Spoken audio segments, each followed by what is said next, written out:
The High School Sports Beat is brought to you by Alfred State College, where within 6 months of graduating, an astonishing 99% are working or furthering their studies. At Alfred State, they stress project-based learning, where students work on real-world problems and learn how to think, not what to think. Visit alfredstate.edu. Sports. It's who we are. It's what we do. It's how we roll. It's wins and losses, highs and lows. It's effort, respect, and dedication. The High School Sports Beat. Sports. It's who we are.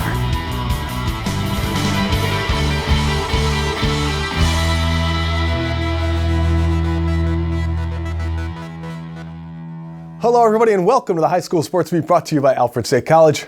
I'm Dave Yates. We begin our look at Section 5 sports this week with our opening story, brought to you by Sticky Lips Barbecue and Juke Joint. Sticky Lips Barbecue Juke Joint, New York State's largest barbecue restaurant right here in Rochester. See our menu and live music calendar at StickyLipsBBQ.com. Sticky Lips BBQ, Jefferson Road in Henrietta.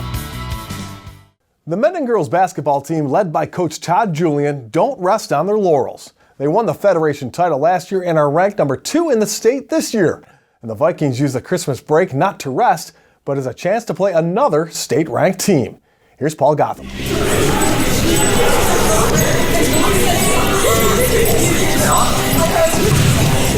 am so happy.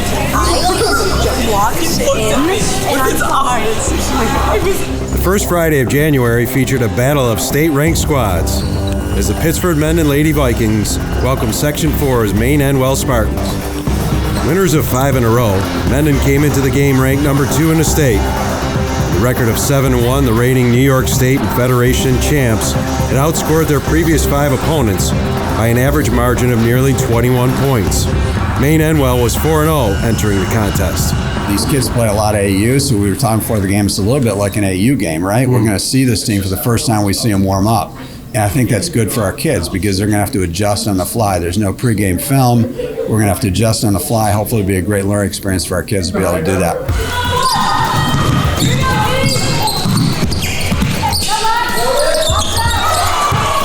Having played just one game during the winter break, the contest helped heighten Mendon's focus at practice. Well, first of all, it helps a lot. And the reason it does is because you really want your kids engaged over Christmas break with some really good opponents in front of them. So it makes the practices better. It kind of focuses them over this break. Sometimes you get some extra practice time in because the kids aren't in school. So we really want as aggressive schedule as we can over the break with as good a team as we can possibly find to play. The Lady Vikings struggled early. Maine Enwell stretched an 8-point lead at the end of the first quarter into a 16-point advantage heading into halftime.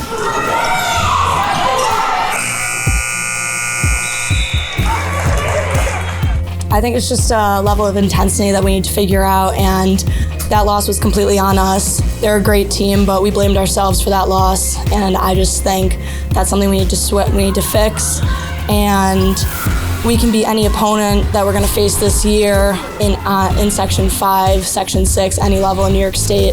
It's just a matter of whether we want it enough.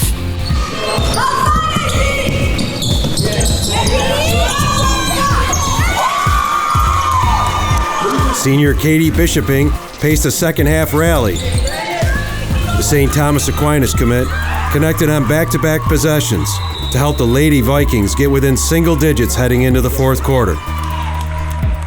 At halftime, we really talked about getting good offensive and defensive rebounds. At half, we had a total of 12 rebounds, and at the end of the game, we had 36 total, and that's huge. That's a ton of rebounds in one half, and if we could have played with that intensity the whole entire game, we could have had it. We talked a lot about our rebounding because that's something that we like to focus on as a team. In the first half, our rebound differential wasn't good, and we knew that, and so that was one of our main focuses for the second half. And also, our offense was a bit frantic, and that was something that we wanted to focus on, so we're making sure we're getting good shots every time.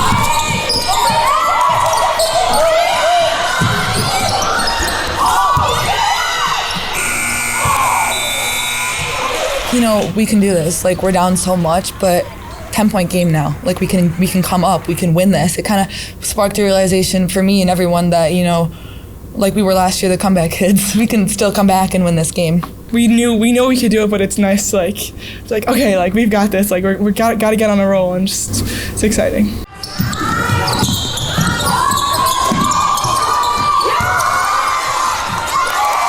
Lexi Green converted a rebound and putback early in the fourth quarter. I know last year our run, we had a lot of those games where it's like we were able to pull through and like just because of our grit and our heart and us wanting it. And that game was a really testament to our team and how hard we work and how we're not how we wanted to start the game, but how we know how we are able to play. So in the future, like playing that way the whole game. Green then threaded a pass to Bishoping, and Mendon was within 1 point at 44-43, with 2:45 remaining in the game.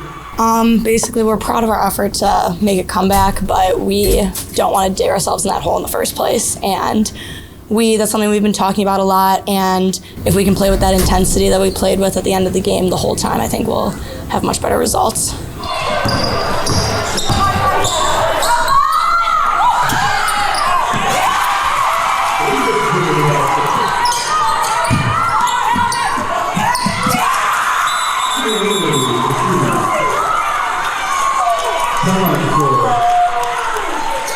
But the Lady Vikings could not take the lead.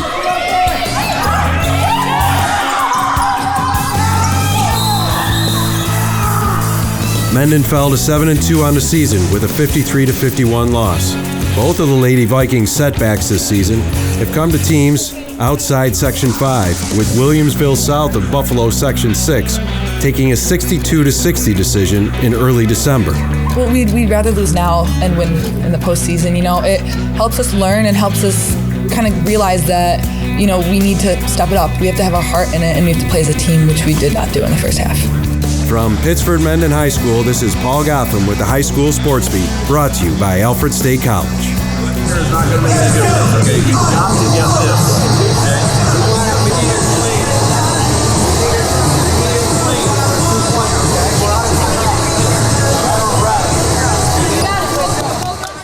Coming up next, Matt Trabold joins us for the Dunkin High School Notebook. We'll have that and more when the High School Sports Beat, brought to you by Alfred State College, continues.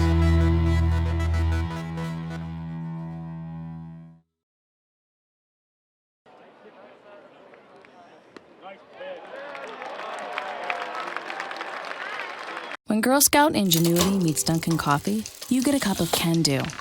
Girl Scout cookie-inspired flavors are at Dunkin'. Try Thin Mints and Coconut Caramel today. And get a medium latte or cappuccino for $2 from 2 to 6 p.m. America runs on Dunkin'.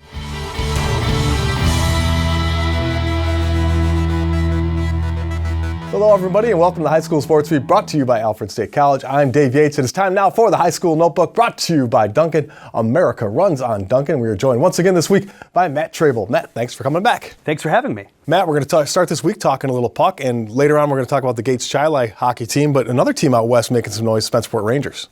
Yeah, in Spencerport, they were one of the top stories of the Section 5 season last year because they were so surprising. They won their first division title in so many years. Can't do the math right now, but since 1999, I'm not a math guy, which is a big deal because the year before they only got 2 wins. So everybody returns for the most part coming into this season, and it's shown so far. They've started off with a 7-1 record, which shows that last year was not a one-hit wonder. And in terms of the personnel, AJ Gianavola, as a sophomore last year, led the team in points, and he's currently leading the team in points right now. This season as a junior, Patrick Ubelacker, we've talked about him before. He starred very recently on the soccer pitch for Spencerport, and his older cousin, Jason Ubelacker, is a star, top 3 scoring option for the second year in a row for Spencerport hockey. Chris Hammerly, one of their other juniors like Gianavola, he is a much better scoring threat this season. And in net, Rachel Brasi and Trevor Weisner, they have not one but 2 very capable, starting capable goalies there, which is a good thing because last year in net they dealt with some injuries. So to have 2 guys is a big deal for them. And it's also big, you get that balance of the scoring for something like that, and that's always going to pay off well once the playoffs come along. You can't shut down just one line. Let's talk about basketball now. Let's talk about a couple Section 5 products that are doing pretty good in the big time. Yeah, and at the college level, 2 of the very best freshman seasons happening so far nationwide, all Rochesterians. They're from Rochester, and Isaiah Stewart, he used to go to McQuaid. He's now at the college level, a UW Husky there in Washington, and he's currently averaging in the Pac-12 in non-conference play altogether there 20 points, 9 rebounds, 2 blocks a game, which is huge. He's top 40 nationally as a freshman in scoring, which is so big going against all these much more tenured players. And even more impressive, if you ask me, he's top 10 nationally in terms of double-doubles earned so far. What's so impressive about this kid is not only has, at least in my opinion, he's had an NBA advanced body for a few years now, not just a high-level college body, but even one more level up. But what really sets him apart even more from a lot of these college-level big men that he's going up against every game is that he competes so much harder too, which in terms of like these very high-profile young kids, it's very good to see out of that. And I think one of his biggest skills that's going to really relate to the NBA down the road is that his rim awareness, when he's backing down defender is so advanced for his age. And then the women's side of things, I mentioned top 40 scoring for Isaiah Stewart. Daisha Fair, formerly of Edison Tech, currently a UB Bull. She's a 5'5" freshman. She is third nationally in scoring at 23.6 points per game. That's the entire nation, which is a big deal, and that includes going out for 24 points and 5 steals against number 3 Stanford on the road in one of her first few games of the season, first few games at the college level. And she shined at Edison, but I would say relative to her peers, she's arguably even more productive at the college level than the high school level. All right, very nice. Always great to see Section 5 people making some noise on a national stage. We're back with more of the High School Sports Beat, brought to you by Alfred State College, right after this. Coming up next, the Making the Grade nominee with Kyle O'Gara, and later, the Gates-Chili hockey team making some noise in Section 5. We'll have their story when the High School Sports Beat, brought to you by Alfred State College, continues.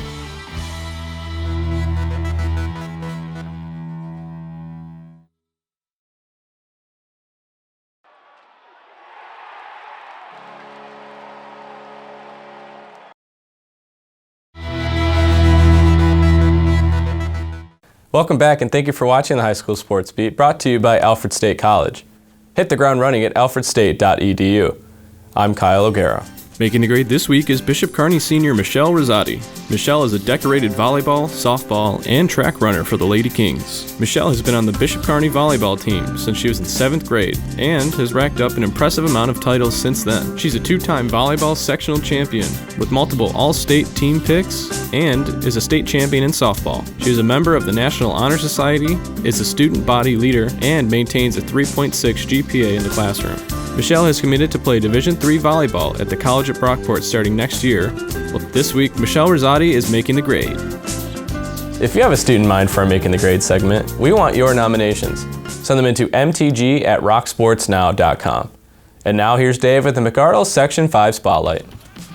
Thanks, Kyle. Here are some of the athletes, teams, and coaches making news in this week's Section 5 Spotlight, brought to you by McArdle's in Fairport. Come home to McArdle's. Well, congratulations to Pittsford hockey head coach Steve Thering on his 200th victory, leading the Panthers to a 7-3 win over the Grease Storm. Nia Williams-Matthews of Aquinas set a new school record in the long jump last week at RIT. Nia now holds every indoor and outdoor horizontal jump record at Aquinas and has the 4th best marks in the state in the long and the triple. And finally, Hilton's Anaya Dees set a new school record in the 55 hurdles. Her time of 8.29 seconds is 3rd best in the state. Anaya will be a Bearcat next year, having committed to the University of Cincinnati. Well, coming up next, the Spartans take the ice with a target on their backs. We'll explain that one when the High School Sports Beat, brought to you by Alfred State College, continues.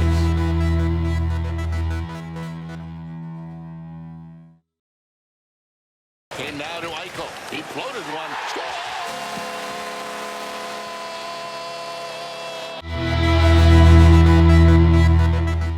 Welcome back, and thanks once again for joining us on the High School Sports Beat, brought to you by Alfred State College. I'm Dave Yates. 4 seasons ago, the Gates-Chili hockey team went winless. This season, they started 6-0. That's a big turnaround for the Spartans, a team that also features athletes from Eastridge and a couple other schools, and has bonded through the trying times to form a winning combination.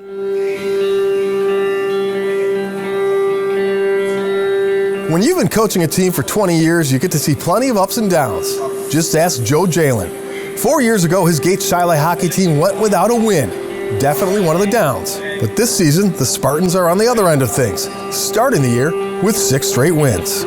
It's been a great year since we started off undefeated, and we got a great group of guys. We love each other a lot, and yeah, it's been real good. Especially my senior year, we got to make it count. So it's been good. You know, last year I think we ended up 10-10, and it was still somewhat of a younger group, but we have some great leaders. Our 3 captains, and then the seniors that we have, they do a nice job, and I know that over the last couple of years we kind of have seen this build up.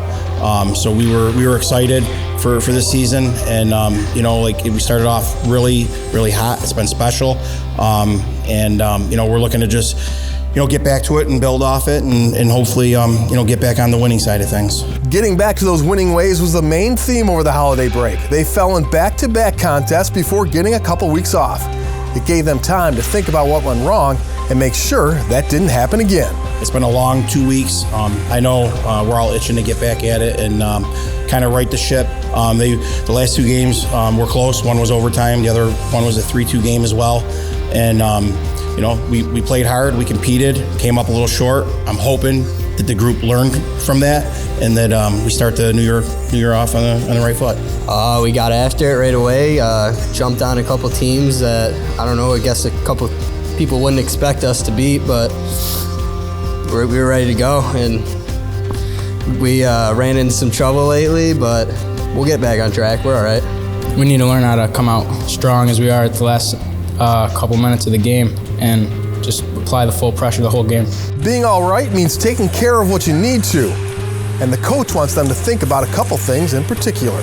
Well, we've been talking about it every day in practice this week. We talked about having, a positive attitude, a good effort, because those are the 2 things that all of these guys can control: attitude and effort.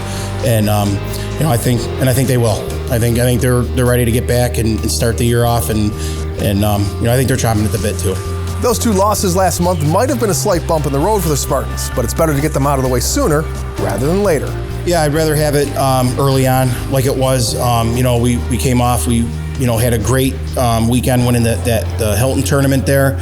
And it was a big win over Greece.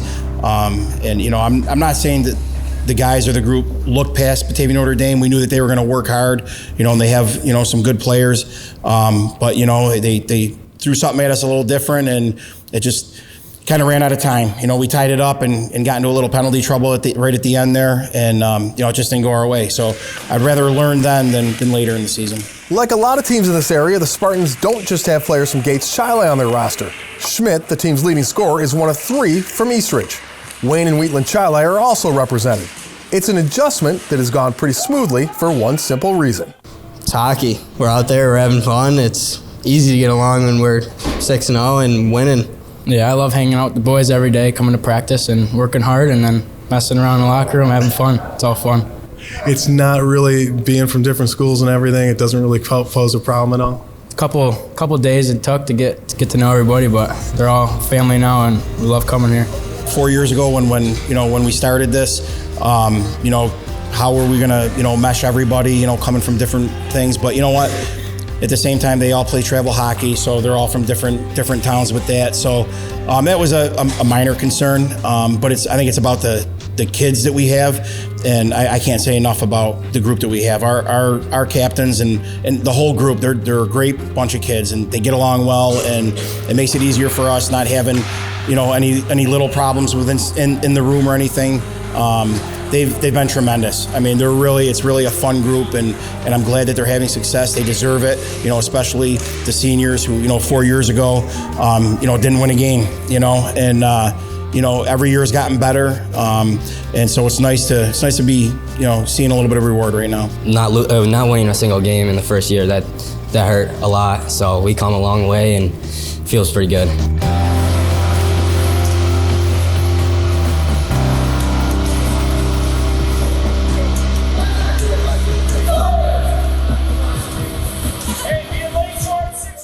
We'd like to thank our sponsors, especially Alfred State College, for making the Sports Beat possible. We'd also like to thank the athletes, teams, and coaches in Section 5. Thanks for watching. We'll see you again next week.